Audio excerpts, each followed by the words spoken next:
All right.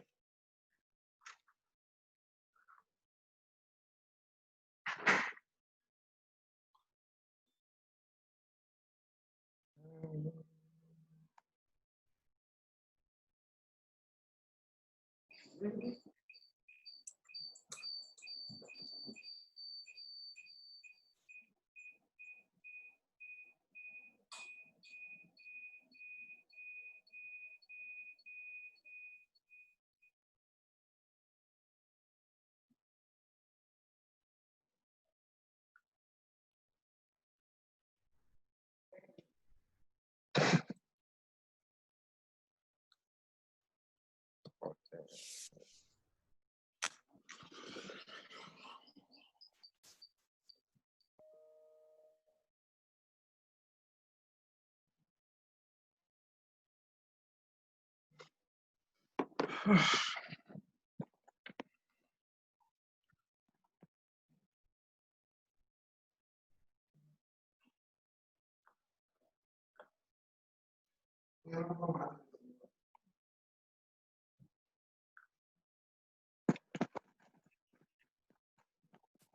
Good morning to everyone, and I believe you're all doing well. Um, I wish to welcome us to today's workshop. I am 𝒂𝒏𝒄𝐢 𝐏𝐫𝐲, the host for today's workshop. And this workshop is brought to you by Ghana Book Development Council. So Ghana Book Development Council is an agency under the Ministry of Education, and our mandate is to coordinate the activities of the Ghana book industry. So we have put in place this workshop to refresh ourselves as practitioners, to sensitize us, and to educate us on the standards in book production so that we can meet international standards. So we had our first workshop last 2 weeks. That was a general introduction to the book standards. So today we have our second workshop, which is on standards on print production, because print production is part of the book production process. Because before we get the physical book, it has to be printed, or multiple copies has to be made. So today we have standards on print production. And to take us through this training is Mr. Kobina Asma Jr., or as some of us call him, Mr. Kobi Asma. He is the CEO of Type Company Limited. And Mr. Asma has been a practitioner in the book industry for over 30 years. He has a lot of knowledge in graphic designing and print production. So I know he's the best, if he's one of the best practitioners who can help us take us through this training.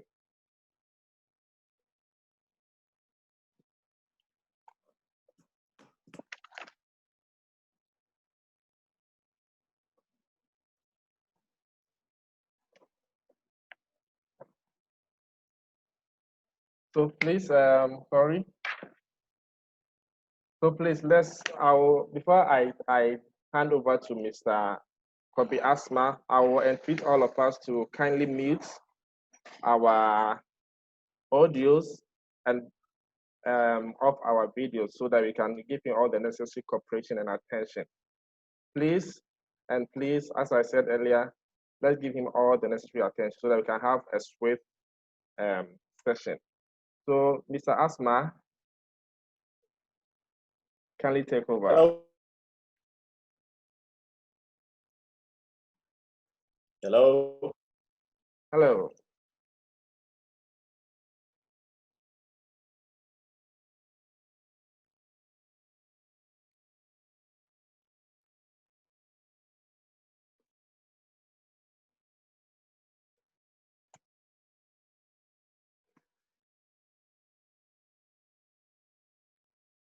Hello.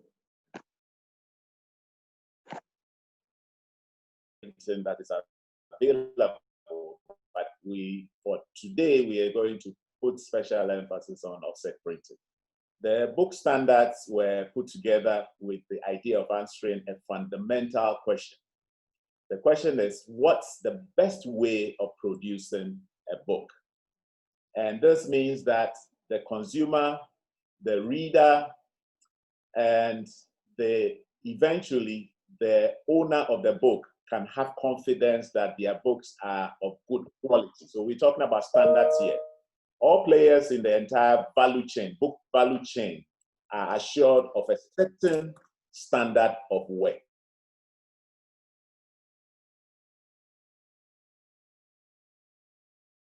The text into a tangible book, what we call a book. And I'll do so by walking you through some common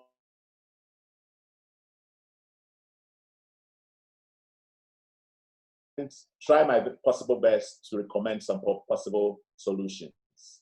So if you allow me, I'll begin because we don't have too much time. And to start that, I would want you to come along with me to my press room. And you will see a typical press room, what it looks like. So I'm going to share my screen, and okay, if you allow me, 𝐁𝐨𝐨𝐤, allow me to share my screen.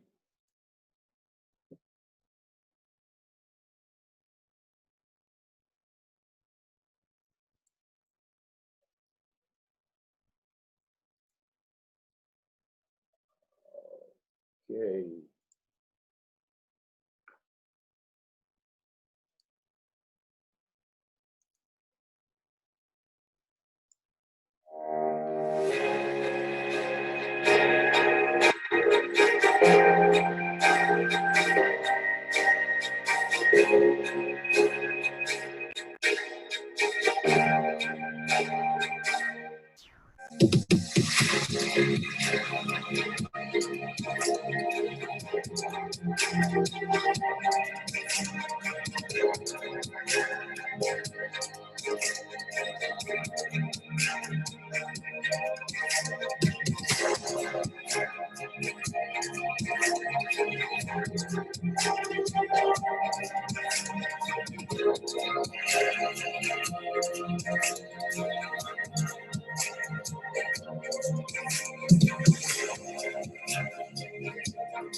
Thank you very much. And to go on, I will do my possible best to simplify my presentation. It's a little bit technical, but I'll try my best to make it very simple. I'll demystify the whole idea. I thought that I was getting into printing, escaping science, but I get into printing and I realize that there's chemistry, there's physics, there's mathematics. A lot of what I'm sharing with you this morning is as a result of 30 years of engagement with the print industry.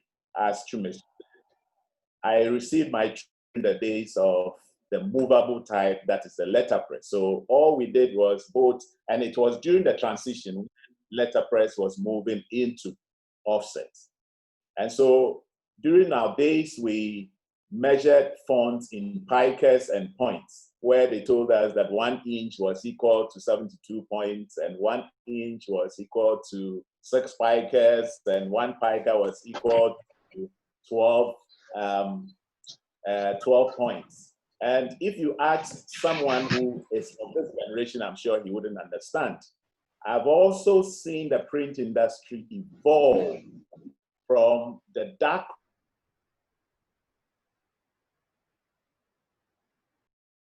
grew to image setters, and now we have the CTV. So we are transitioning, and I have no doubt that this will not stop. Today, we shall discuss the process of printing and binding a book. We shall also take time to walk through some common printing faults and recommend some possible solutions. So I'll share my screen again, and then we will take it from here.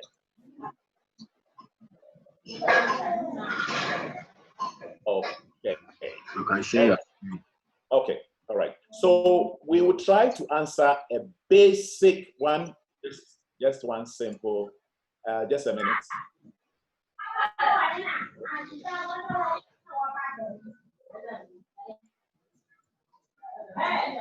Okay, we shall try to answer one simple question, that is, what is printing? And as I put it out there, printing is the art of producing words or images on paper. And what you will say, plastic, fabric, or in some other ways, other materials, as we have seen it. And there are different types of printing. I mean, today we see three most common methods of printing, and they are relief printing, which we call the movable types or letterpress. We also have the gravure. We have, which is called 𝒕𝒊𝒏𝒕𝒊𝒏𝒈, and we have offset, which we are going to talk about today. And you have to also know that all three involve ink from a printing plate to a surface that works in a slightly different way. Just a minute. Just a minute.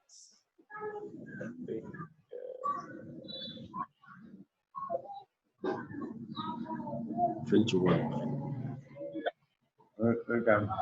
21 people online. Just a minute.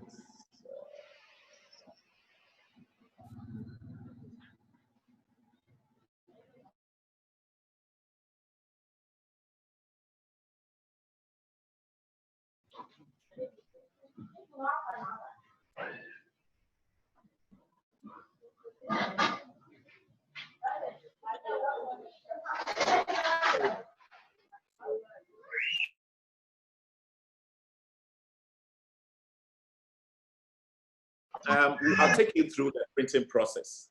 And in the printing process, the publisher would typically deliver artwork, that is the manuscript.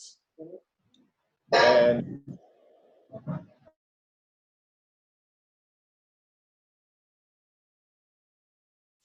the manuscript is not what the printer would, the manuscript is what the printer would use to design.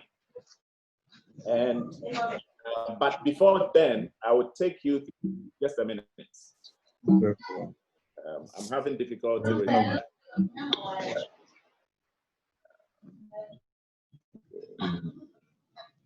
It's from his end. It's from his end.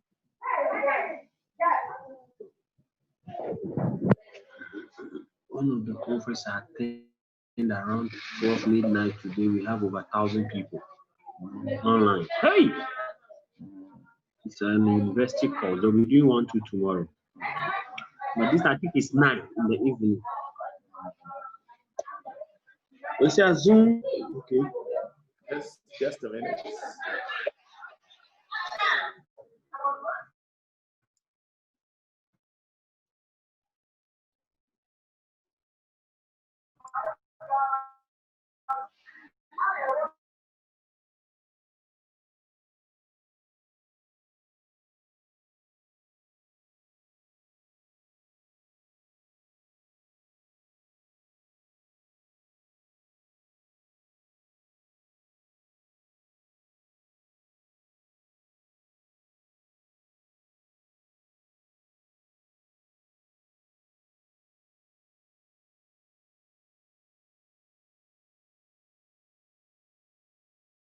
want the designer, that's the printer would want the designer to save the manuscript that is finished design work as a PDF. We don't expect that is a printer doesn't expect that you impose the document. Many times we receive manuscripts that have been imposed. It becomes a problem for us. We expect that the pages will be saved in single sheets because all the imposition will be done at the press. And then when all that is done, you package the artwork into one folder. And the folder will contain the fonts, the native files, the proofs, and the images or the photos. We also expect that bleeds will be created.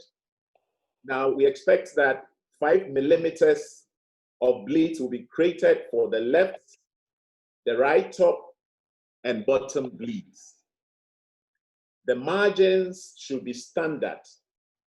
And for saddle stitching, the inner margins at least 15 millimeters. The top, bottom, outside margins should be 18 millimeters, and bleeds 5 millimeters in the case of saddle stitching. Now, for perfect binding, the specification is slightly different. And we are specifying 2 different kinds. For books that are less than 120 pages, the inner margins should be at least 18 millimeters. The top, bottom, outside margins, 18 millimeters, and bleeds 5.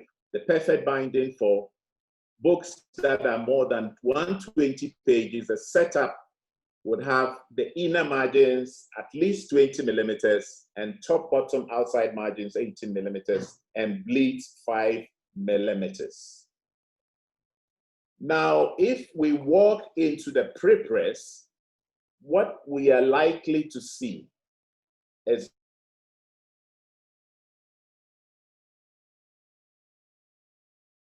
pre-press that is managed by software and hardware.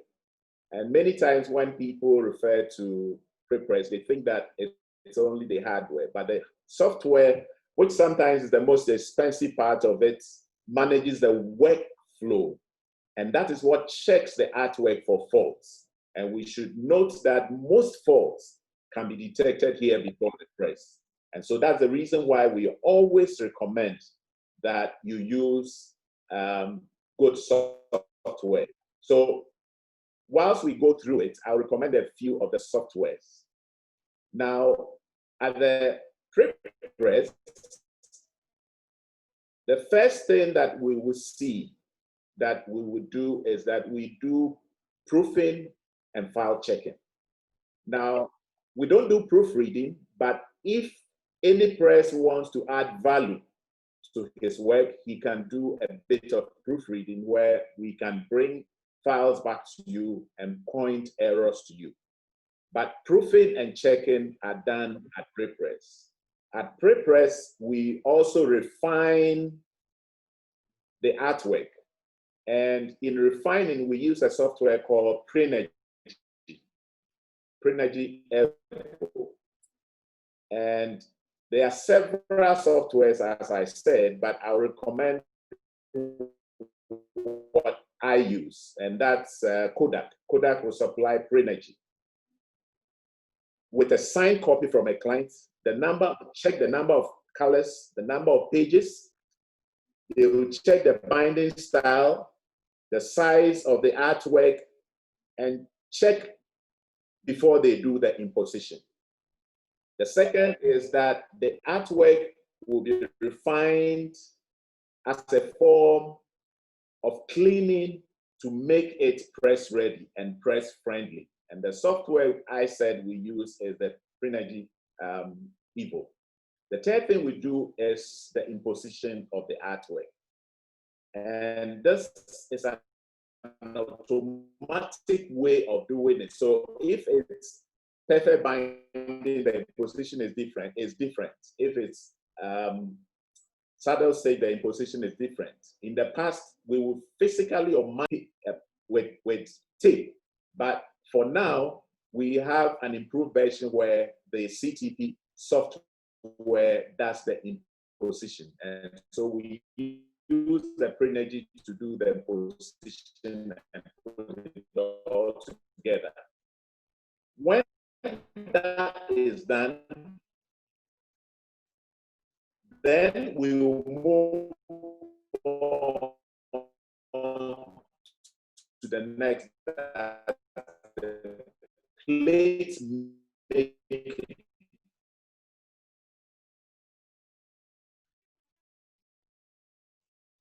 The plate making is where the imaging and washing is done. The imposed art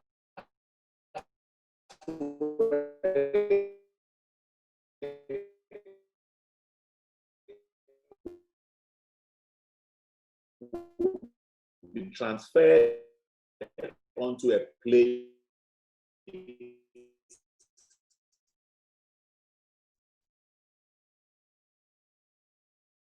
with an imaging machine, and we also are sure to pay attention to the screens and the angles. We use non-toxic chemicals. And when I say non-toxic chemicals, we use a lot of chemicals at the pre-press. And these, by law, are supposed to be non-toxic.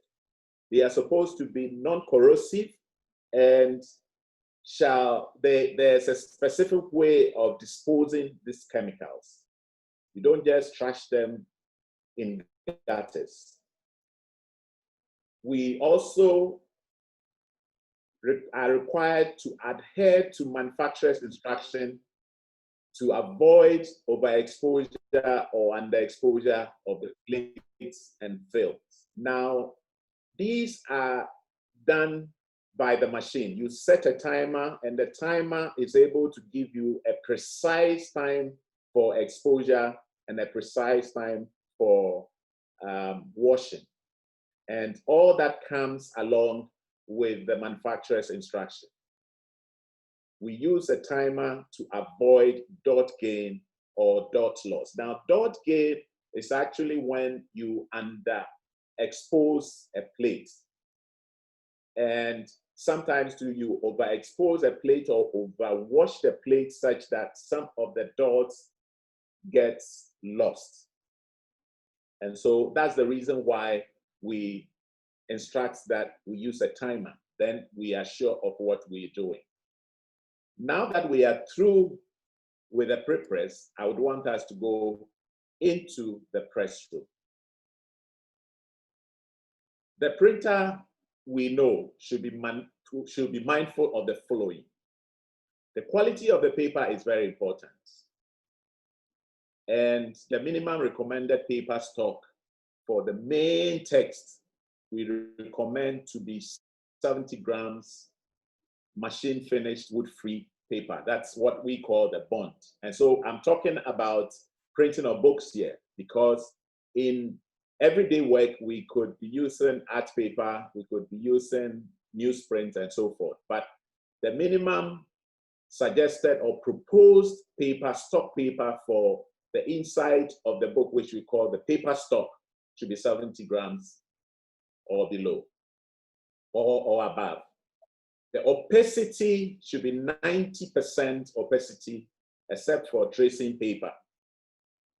So, like other production decisions, choosing a paper is very critical. It's very important. At the end of the day, it tells the quality of work that you get. The color of the paper is very important. Paper used in printing of books should typically be white. Sometimes, in some cases, we use off-white paper or cream paper. And that's when you see books coming from abroad. Many of the storybooks that are printed are off-white paper. They believe that that is softer on the eye. And so book papers like, we have papers that are dull and they are creamy in nature. Some people prefer that. Now we have specific recommended cover stock, and that's 200 grams single-sided art card. And in the case of the cover, the grain direction is very important. It should be parallel to the spine to avoid cracking.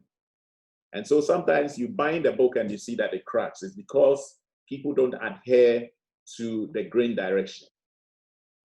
When you want to coat it, you can use lamination or UV coating. And if it's UV coating, it's more or less cheaper than the laminate. But if you have to laminate, we recommend 25 microns to be used.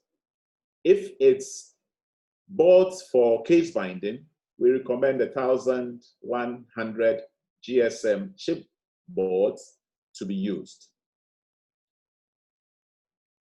That is the minimum that you would use. Then another area of interest is the printing ink. And here, it's important to pay particular attention to the type of ink that we use. And that allows the text to sit comfortably on the paper. They are cheaper inks and they are expensive inks. Sometimes they are brands, but that doesn't mean they print better. But it's just by experience that you know the best paper to use. The printing ink should be non-toxic. So the chemicals should be non-corrosive and should not be used beyond the manufacturer's instructions, because you're using bare fingers. People are exposed to it all the time. Then for the disposal of the chemicals, a standard that we go by the EPA standards. And the EPA standards require that inks are not trashed in open gutters. They are not even disposed of in the ground.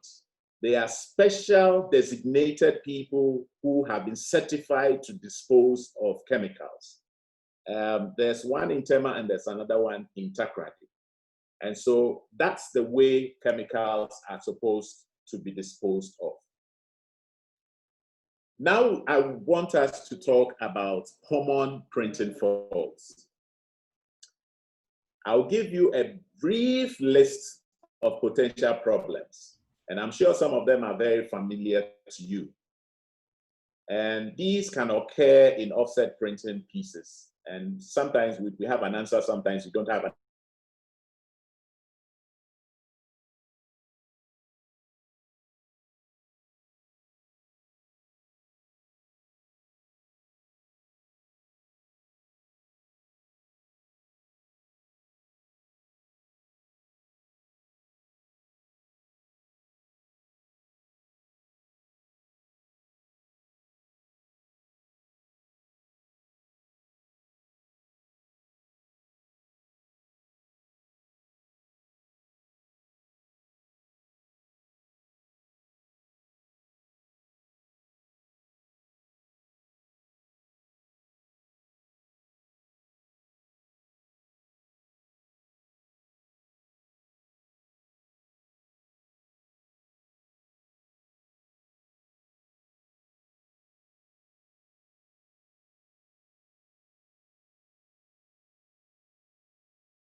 All right, I think resource person is off.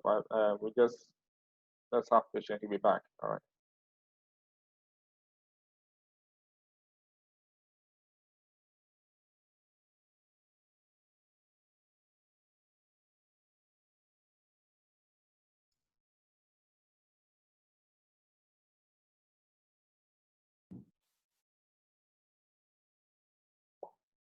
I'm not sure where you lost me. So we're talking about causes of ink hikers.